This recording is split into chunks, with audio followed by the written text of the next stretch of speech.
Hi guys! So ngayon po magkukudkod ako ng niyog. Samahan niyo ako guys. Then tuturuan ko kayo kung paano magkudkod sa mga hindi marunong dyan. Charot! So tara! Samahan niyo ako guys. Game. Dalawang nyog, tapos yung kudan, and then yung lalagyan. Lalagyan ko. Una guys, dito muna ako mag-uumpisa sa gilid. Para madali yung pagkudkod mo.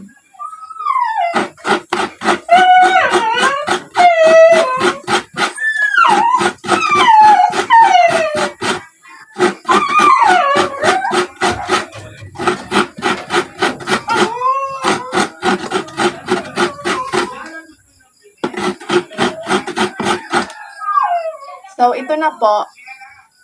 Tingnan nyo yung sa gilid. So, madali na guys yung pagkudkod kasi yung sa gilid, wala na siya.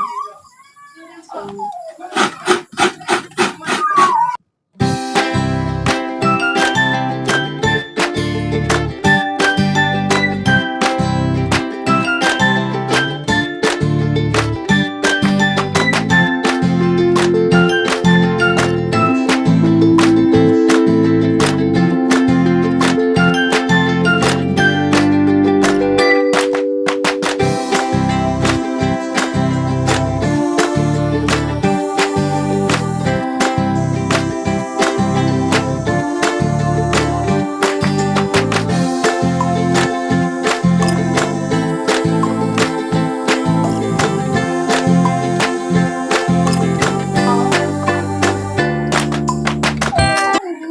eto na siya guys. So, magluluto si mama, kaya ako yung nagkudkod. So, ayan. Thanks. Thanks for watching.